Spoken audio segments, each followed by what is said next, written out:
President Trump is distracting from these type of developments with some tweets that have gone back and forth now over Baltimore, over the condition of districts run by African Americans. Politico White House reporter Gabby Orr with us on that.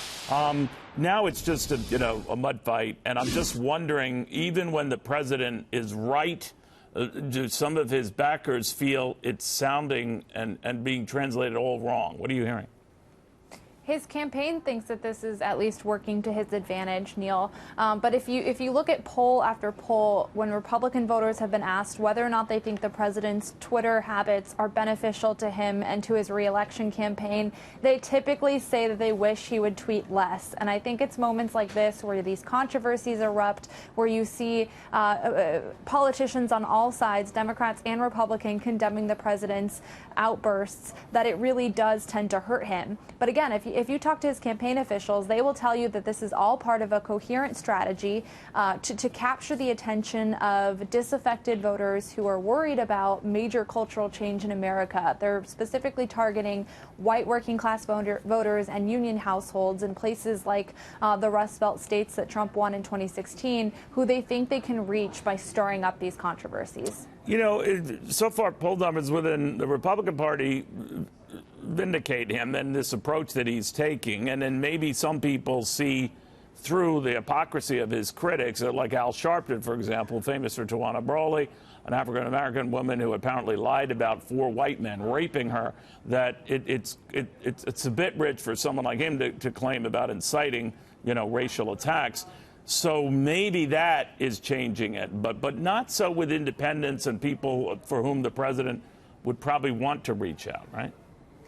Right. It's hard to see how this works to capture the attention or bring into the fold independent voters, centrist voters, people who might be disaffected or feel as though the current Democratic Party doesn't represent their views, but aren't quite ready to embrace President Trump and certainly didn't vote for him in 2016. And of course, that's the group that he's going to need to target heading into 2020 to expand his base and find a path to re-election.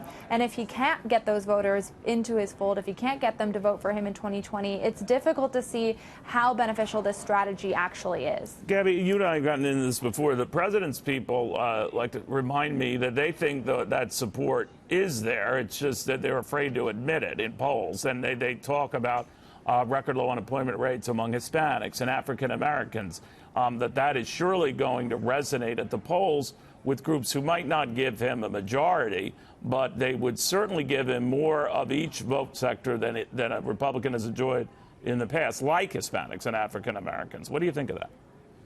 Well, look at the exit polls from 2016 and 2018. I mean, the president did do a decent job among Hispanics and African-American voters, but he underperformed the previous 2 Republican presidential nominees, Mitt Romney and John McCain. So to say that the unemployment rate among African-Americans is going to help him in 2020 or give him some type of an edge in the Electoral College, his campaign will make that argument. They will continue to say that these are things that will help him with minority communities. But when you juxtapose that with the media coverage of these tweets and the racial animus that has been put at the center of his campaign, again, it's just difficult to see how you square both of those things and whether this strategy actually does help the president as opposed to hurting him with those minority communities and with independent voters who are paying very close attention to his campaign. All right, we'll watch closely. Their argument is that's the differentiator this go-round and last go-round, that he has the performance and the lower unemployment rates among these groups to get that kind of support. But you're right, it's still too early. We will have to see. Gabby, thank you very much. Thanks, Neil.